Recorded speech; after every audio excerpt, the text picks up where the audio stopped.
예, 감사합니다. 발제 시작하겠습니다. 제가 이제 오늘 말씀드릴 내용은 이제 그러니까 저희 이제 보고서 내용을 그대로 요약하기보다는 그 보고서 내용의 핵심적인 부분과 그다음에 이제 이게 유네스코와 이제 법제연구원이 같이 하는 연구였기 때문에 유네스코가 이 주제에 대해서 어떤 그 포인트들을 가지고 있는지를 좀 추가적으로 말씀드리는 방식으로 진행을 하겠습니다. 그리고 사실은 저 개인적으로 이번 연구를 통해서 이제 오늘 아프셔서 못 오신 이호영 본부장님, 그다음에 이제 최영임 교수님하고 이렇게 서로 다른 시각에서 이제 동일한 주제를 볼 수 있는 그런 좋은 기회, 그리고 중간 발표회 때 굉장히 좋은 코멘트를 많이 받아서요. 그래서 저로서는 굉장히 생산적인 그런 어떤 경험이었고, 그런 의미에서 이런 기회를 주신 두 기관께 유네스코 한국위원회와 법제연구원, 한국법제연구원에 감사드립니다. 이제 유네스코와 이제 AI 윤리의 접점이 어떻게 보면 가장 최근에 이루어진 결정판은 지난 11월 총회를 통과한 AI 윤리 권고가 될 텐데요. 그 권고에 대해서 이제 후속 작업, 이제 제가 그 권고 만드는 작업에 참여했었는데, 그 후속 작업에 관련된 이제 그 내용들을 이제 지난주에 있었던 그 유네스코 과학기술윤리위원회에서 이제 부사무총장 ADG가 발표를 했었는데, 그때 재밌는 얘기를 했습니다. 그게 사실은 저 그림과 관련이 되는데, 권고의 내용들을 유럽 국가들에 여기저기 이렇게 다니면서 소개를 하는 자리에서 일단 그 내용, 제가 좀 이따 좀 소개해드리겠지만 그 내용에 대해서 굉장히 극찬을 하고 중요한 기여라고 하면서도 마지막에 반드시 한마디 덧붙이는 게, 근데 이 권고가 AI 기술의 혁신을 저해해서는 안 될 텐데 그게 좀 걱정이다, 이런 얘기를 좀 붙였다고 합니다. 그러니까 물론 맥락이 있습니다. EU 국가들은 어쨌든 현재 AI의 기술적 주도권은 미국과 중국에게 있고, 그런 의미에서 사실은 프랑스와 독일 같은 경우는 AI 기술과 관련해서 이 두 양강 구도를 깨기 위해서 기술 주권까지 들고 나서는 상황이거든요. 그래서 그런 차원에서 볼 때 이제 그 각국의 이해관계가 반영된 얘기라고 할 수 있지만, 사실은 EU만이 아니라 OECD든 뭐 G20든 G7이든 하다못해 뭐 관련성은 적지만 COP26 최근에 끝난 기후변화 당사국 회의에서도 인공지능이 언급될 때 항상 이제 그것이 가질 수 있는 잠재력, 그리고 그 잠재력을 실현시키기 위한 기술 혁신의 중요성과 그다음에 그것이 가져올 수 있는 사회적 악영향, 그리고 윤리적 쟁점, 이걸 동시에 얘기를 하고, 저 그림에서처럼 그 둘을 어떻게 균형 잡을 것인가. 즉 좀 더 심플한 버전으로 얘기하면 우리가 중요시하는 기본적 자유나 인권들을 보존하면서 어떻게 AI 기술 혁신을 이룰 것인가에 초점이 맞춰져 있다고 볼 수 있습니다. 그래서 그 윤리의 법제화 과정에서도 당연히 그런 측면들, 저 균형들을 구체적인 법에서 어떻게 실현시킬 수 있을 것인가에 좀 더 관심이 두어져야 된다고 생각할 수 있습니다. 그래서 사실 그런 내용이 최근에 발표된 그 EU AI 화이트 페이퍼 백서에도 그대로 드러나 있고요. 통상적으로 우리나라에서 백서를 발간하면 주로 이제 그 기술을 어떻게 이제 진흥시킬 것인가를 한참 설명하고 나서, 근데 뭐 여기에서 발생할 수 있는 부작용을 최소화해야 된다, 그렇게 한 줄 정도 덧붙이는 것에 비해서 이 EU AI 백서의 내용을 보면 두 파트로 이루어져 있는데, 정확히 제가 말씀드린 그 두 파트입니다. 그러니까 그 에코시스템 오브 트러스트라는 분야가 있고, 에코시스템 오브 이노베이션에 해당하는 분야가 있는데, 그 두 분야에 있어서 흥미로운 점은 그 두 분야를 일단 이렇게 AI 백서 자체에 동시에 강조하고 있다는 점도 흥미롭지만, 에코시스템 오브 엑설런스, 그게 이제 이노베이션에 해당하는 부분인데, 거기에서조차도 사실은 윤리적인 고려들이 들어가 있습니다. 예를 들어서 그 유네스코 권고에서도 강조했던 이 AI가 더 이상 한 국가에 이렇게 국한되어 있는 기술일 수가 없으니까 국제 협력을 통해서 그 AI가 위협하는 인권들을 어떻게 보호할 것인지를, 그것들을 고려해 가면서 엑설런트한 AI를 만들어야 된다. 그러니까 기술 혁신 과정 자체에도 이런 윤리적 고려가 여러 들어가 있고요. 그리고 데이터 신뢰를 제고한다는 그런 부분들. 그러니까 요즘에 강조하는 데이터 프리퍼레이션도 에코시스템 오브 엑설런스에 들어 있습니다. 에코시스템 오브 트러스트는 뭐 말할 것 없이 레귤레이션을 다루는 분야여서 우리가 통상적으로 요구하는 여러 가지 고려들이 들어가 있고요. 핵심은 뭐냐면 이걸 요즘에 유네스코에서 좀 유행하는 용어가 있는데요. 저희 이제 그 AI 윤리 권고했던 그룹이 좋아했던 단어인데 요즘에 그걸 유네스코의 사무국에서 여기저기서 갖다 쓰더라고요. 그러니까 뭐냐면 Ethics as Enabler라는 컨셉입니다. 그러니까 이게 이제 우리나라 윤리 개념으로는 이해하기가 좀 어려운 컨셉인데, 그러니까 윤리라는 게 뭘 못하게 하고 뭘 나쁘다고 평가하고가 아니라 이게 뭔가를 가능하게 하는, 실제로 좀 역설적으로 들리시겠지만 아까 보신 그런 그 AI 윤리 백서의 태도가 결국은 그렇다고 볼 수 있습니다. 그러니까 윤리라는 게 뭘 방해하거나 규제하거나 하는 것에 초점이 맞춰 있다. 당연히 그걸 해야겠죠. 어느 순간에 필요하다면. 근데 그걸 통해서 그런 규제나 아니면 그런 윤리적인 제안들을 통해서 실제로 혁신을, 그리고 인류에게 도움이 되는 베니피셜 AI를 좀 더 강조하는 그런 어떤 태도라고 볼 수가 있습니다. 그래서 이제 제가 또 드리고 싶은 말씀은 이건 이제 제가 이제 유네스코 한국위원회에서 찍은 동영상에도 강조한 건데요.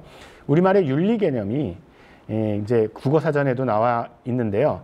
아주 명백하게 누가 봐도 논란의 여지 없이 맞고 틀린 게 분명한 그런 방식으로 사용되는 경향이 있거든요. 그런데 그러다 보니까 이제 AI라는 첨단 기술의 윤리가 들어간다고 싶으면 뭐 AI를 가지고 예를 들어서 뭐 자동 살상 무기 같은 거 하지 않으면 뭐 윤리가 거기서 뭐가 그렇게 중요하냐, 이런 그 대응들이 종종 나옵니다. 정부 관리들로부터 굉장히 특히 많이 나오고요.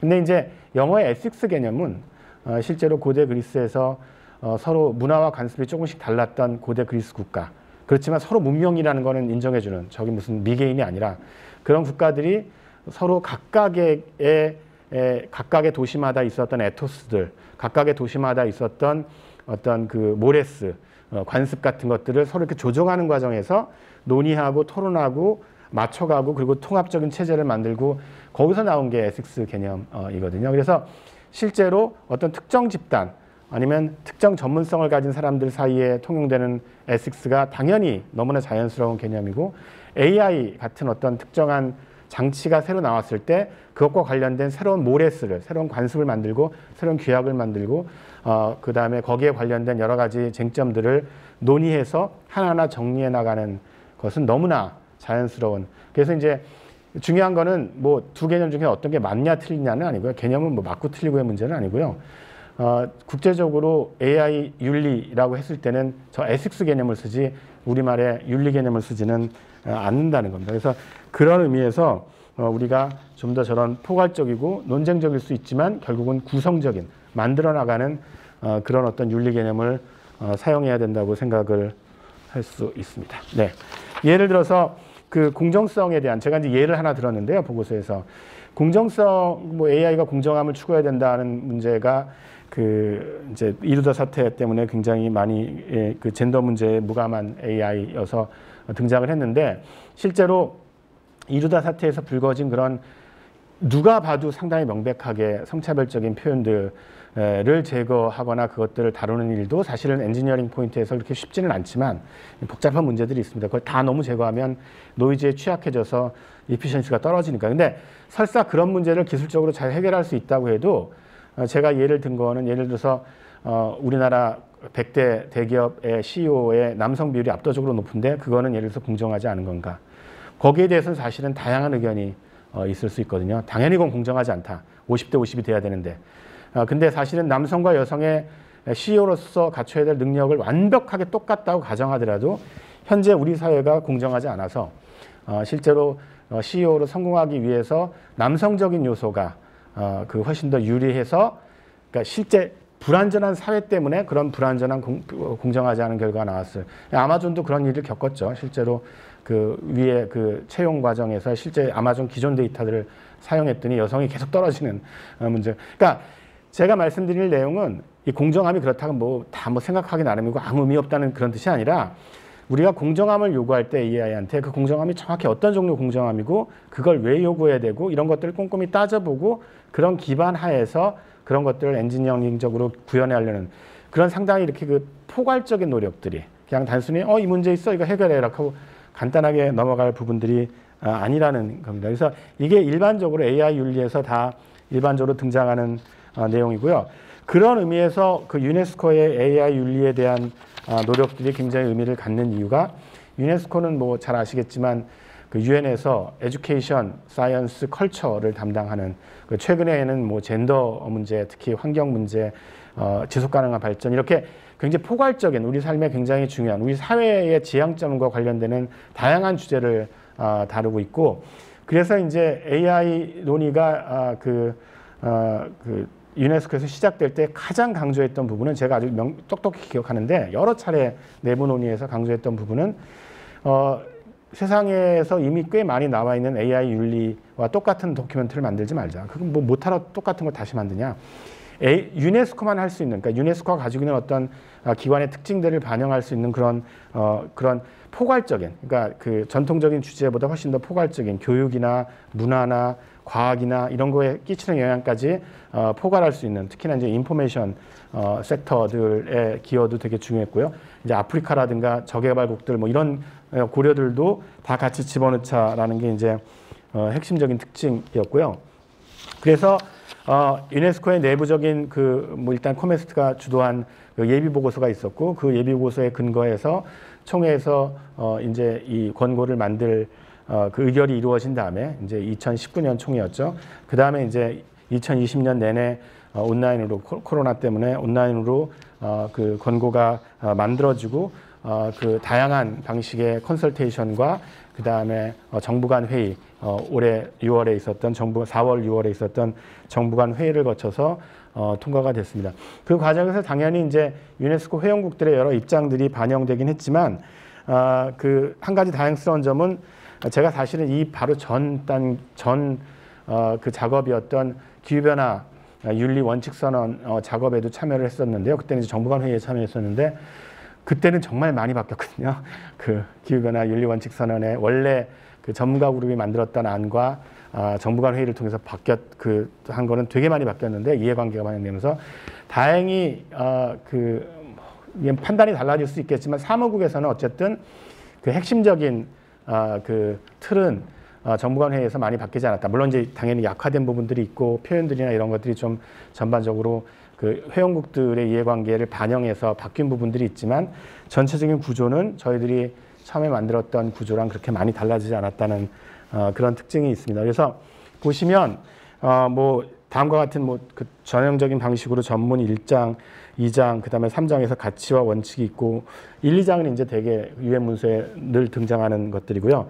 그다음에 이제 이제 그 중요한 점은 대개 다른 AI 윤리 문서에서 강조하는 윤리 원칙이나 가치에 대한 얘기뿐만이 아니라 실제로 회원국들이 아까도 사무총장님께서 그 말씀하셨는데 회원국들이 가져다가 실제로 자기 나라의 정책에 반영할 수 있는 정책 행동을 만드는 데 굉장히 초점이 두어졌고 그 정책 행동이 액션업을 해야 된다는 것이 저희의 굉장히 강조점이었습니다. 무슨 말이냐면 그냥 추상적으로 좋은 얘기를 하는 게 아니라 물론 이제 각국의 상황이 너무 다르기 때문에 너무 구체적으로 제안을 하기는 어렵습니다. 그거 나라마다 다른 형편들을 고려해야 되기 때문에 그렇지만 어쨌든 각국이 그 폴리시 액션을 보고서 이렇게 해야겠구나라고 이제 이해할 수 있는 그런 종류의 내용들을 담으려고 4장에서 노력을 했고 이 중에서 사실은 논쟁점들을 제가 좀 이따가 몇 개를 다루도록 하겠습니다. 그리고 이제 5장, 6장, 7장, 8장은 특히 이제 8장이 중요한데요. 이거가 이제 혹시라도 논쟁적인 내용들이 있는데 그 내용들이 문맥을 벗어나서 사용될까봐 절대로 죄송합니다. 권고 전체로 이해해야 된다는 점을 강조하는 문구가 들어가 있습니다. 그래서 내용을 조금만 더 살펴보면요, 권고 내용들 요거는 사실은 제가 비교를 했었는데 지금은 사실은 그렇게 필요가 없어서 바로 넘어가겠습니다. 유네스코 최종안을 보면 유네스코 AI 윤리 권고에서 가치로 제시되는 게 이제 이 네 가지일 텐데요. respect, protection and promotion of human rights and fundamental freedom and human dignity. 이게 제가 아까 말씀드렸던 이걸 이제 제일 먼저 그러니까 이거는 어쨌든 절대로 negotiable하지 않은 그 AI의 혁신을 얼만큼 이루어도 이거는 지키고 여기서부터 시작하자라는 게 공통된. 근데 두 번째가 재밌는 게 인바이러먼트하고 에코시스템을 따로따로 뒀죠. 그러니까 사실은 이제 인바이러먼트는 인간을 중심에 두고 이제 인간 주변의 환경으로 보는 인간 중심주의적 입장이라면 에코시스템은 그들 사이에 이제 조화를 보는 거라서 얼핏 생각하시면 저 두 개가 왜 동시에 다 들어가 있지 싶겠지만 사실은 다른 관점을 둘 다 포용하자는 그런 취지에서 두 개 다 플로리싱 해야 된다, 번영해야 된다. 세 번째 이제 enduring diversity and inclusiveness는 이제 유네스코다운 얘기죠. 그러니까 이 AI 특히나 저개발국은 이 AI가 결국은 잘 사는 나라들 독점물이 되거나 모든 부가 거기에 흘러 들어갈 것에 되게 크게 걱정을 하고 있고 그래서 이제 데이터 주권도 결국은 논쟁을 한참 하다가 결국은 들어갔거든요. 그래서 저런 인클루시브니스에 대한 강조가 있고요. 그 다음에 원래 리빙 인 하모니였다가 저게 이제 그 나치즘을 겪은 독일의 엄청난 반대로 결국은 이제 리빙 인 피스풀 저스트 앤 인터커넥티드 소사이어티. 그러니까 서로 연결돼 있으니까 다른 사람들 항상 신경을 쓰고 이번에 확실히 그렇죠. 결국은 그 백신을 갖다가 선진국들이 다 독점하다 보니까 가난한 나라에서 결국은 백신을 맞지 않은 상태에서 새로운 변종이 나오고 그게 결국은 이제 글로벌 체인을 따라서 다시 선진국에 영향을 끼치는 이게 인터커넥티드니스의 핵심인데 인공지능도 똑같다는 거죠. 그래서 그런 부분들에 대한 그 강조가 있고요. 그 다음에 이제 원칙들은 뭐 읽어보시면 아시겠지만 굉장히 익숙한 여러 가지 원칙들이 담겨져 있습니다. 그렇지만 이제 좀 특이하다고 할 수 있는 게 예를 들어서 맨 마지막에 멀티 스테이크홀더하고 어댑티브 가버넌스인데 이 말씀은 조금 이따 드리도록 하겠습니다. 정책 행동 부분을 보시면 여기서의 그 내용들보다도 내용은 이제 읽어보시면 아시겠지만 특히 이제 번역문이 있으니까 그 다루는 범위가 통상적으로 우리가 AI 윤리 그랬을 때 다루는 범위들도 물론 있지만 실제로 그거보다도 훨씬 더 좀 낯설어 보일 수 있는 예를 들어서 뭐 커뮤니케이션, 인포메이션이나 에듀케이션 앤 리서치 그다음에 헬스 앤 소셜 웰빙 같은 내용들도 다루고 있다는 거. 그다음에 인터내셔널 코퍼레이션 되게 강조한다는 거. 그런 것들을 알 수가 있습니다. 자, 지금부터는 제가 이 보고서에서 이런 어떤 국제적인 유네스코를 중심으로 말씀드렸지만 국제적인 논의에서 우리나라에서 법 제도화를 이제 고민할 때 이제 신경을 써야 되는 그런 어떤 논쟁점들 몇 가지에 대해서 말씀을 드리겠습니다. 첫 번째는 휴먼 인 더 루프, 휴먼 온 더 루프, 휴먼 오버 더 루프 뭐 이렇게 썼는데요. 그러니까 AI 윤리 논의가 처음 시작될 때 뭐 그래봤자 몇 년 전인데요. 3, 4년 전인데 3, 4년 전만 해도 AI가 사실은 인간의 통제를 벗어나서 인간에게 해를 끼칠 가능성에 대한 염려 때문에 특히나 이제 AI를 사용할 때 인간이 언제든지 개입해서 그러니까 루프 안에 있는 거죠. 휴먼 인 더 루프. 그래서 AI가 일을 하다가도 인간이 어느 순간에 그냥 다 킬 스위치를 키거나 아니면은 중단을 시킬 수 있는 그런 권리를 반드시 보장해야 된다는 그런 식으로 나온 선언문들이 되게 많았습니다.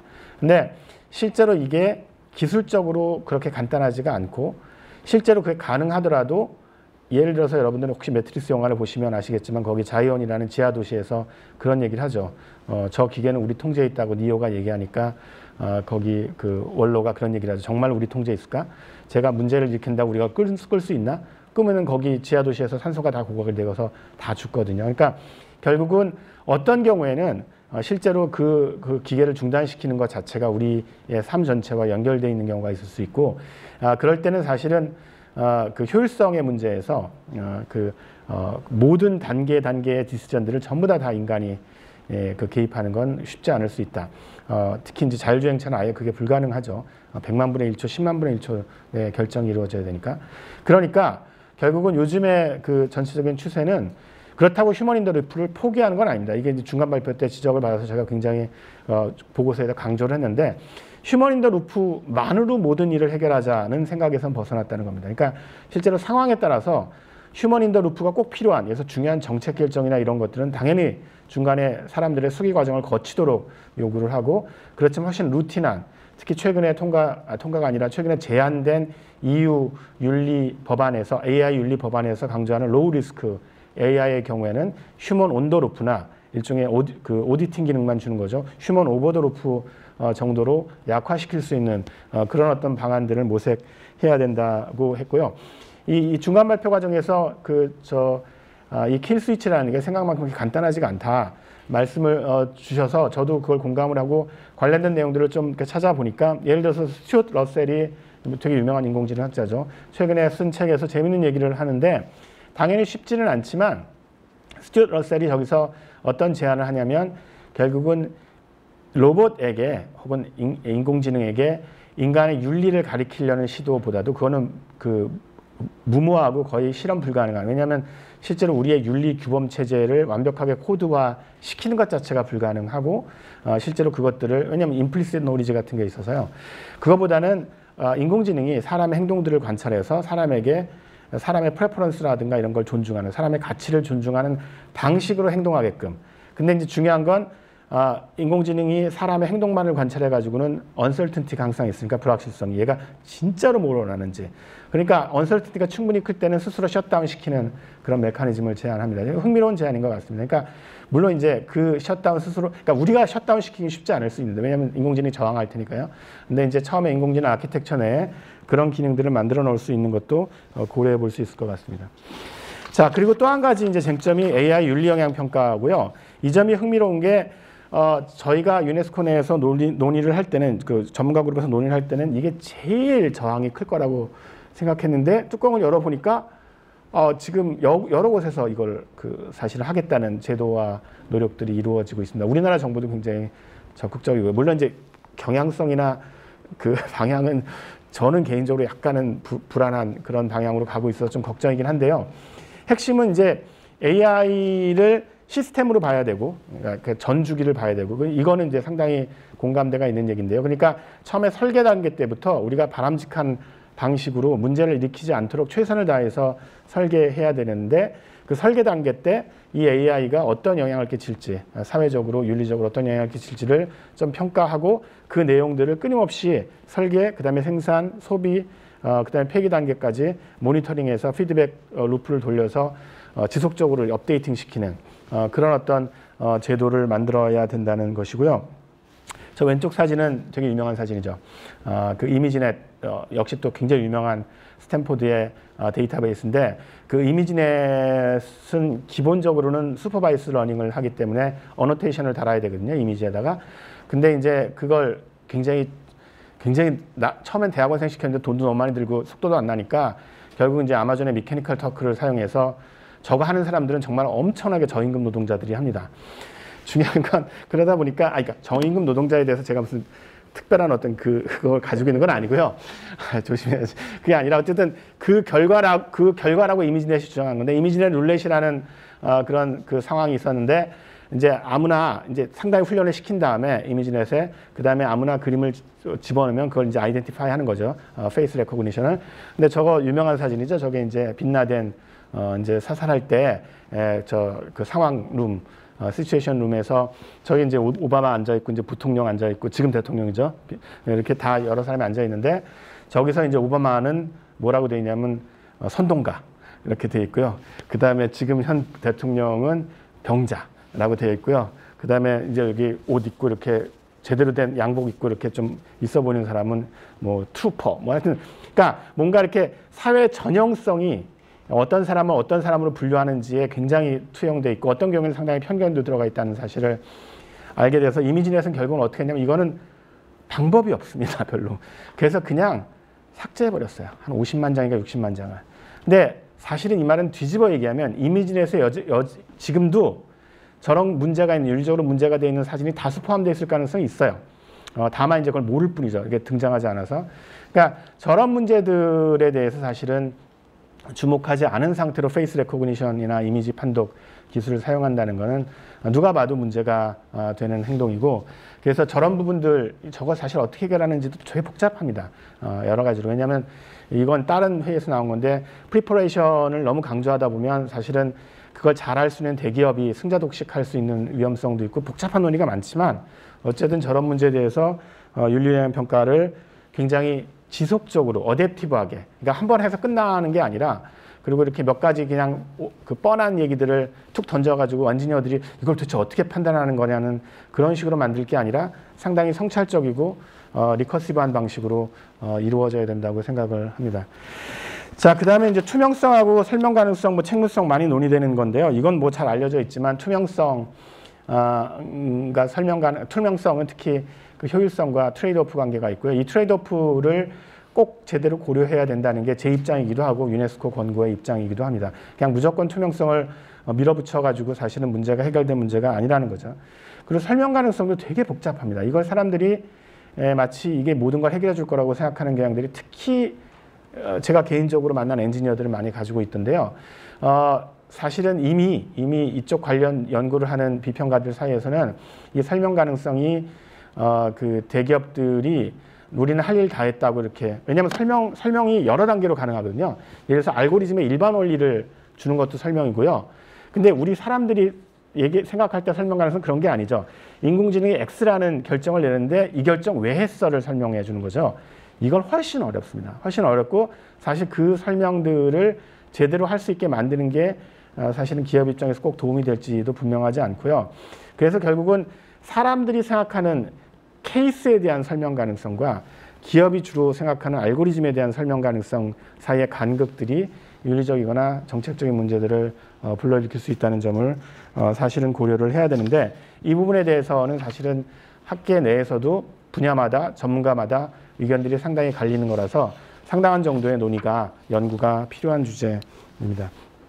그래서 결국은 제 생각은, 이거는 이제 적어도 이호영 본부장님하고는 의견 일치를 더한 부분인데, 실제로 우리의 가버넌스 스트럭처는, 그러니까 윤리를 법제할 때 가버넌스 스트럭처는 이렇게 논쟁점이 있는 상황에서 굉장히 스페시픽하게 법제화를 빨리 그냥 직접적으로 수행하기보다는 일단 합의점이 상당히 있는 부분들에 대해서는 분명하게 법제화를 시도하고, 훨씬 이렇게 논쟁점 있는 부분들은 논의를 먼저 해야죠. 예를 들어서 아까 말씀드린 이후의 AI 윤리 그 법제화 시도는 참 존경스러운 게, 거기는 한번 그런 그 법안의 초안이 나오면 그걸 바로 그냥 통과시키는 게 아니라 몇 년 동안 스테이크홀더들을 일일이 다 만나가면서 법안을 미세 조정해가지고 결국은 합의가 도출됐을 때 통과를 시키는, 사실은 이제 그런 방식들이 되게 중요한데 그게 이제 우리나라 실정에서 얼마나 가능할지는 제가 잘 모르겠고요.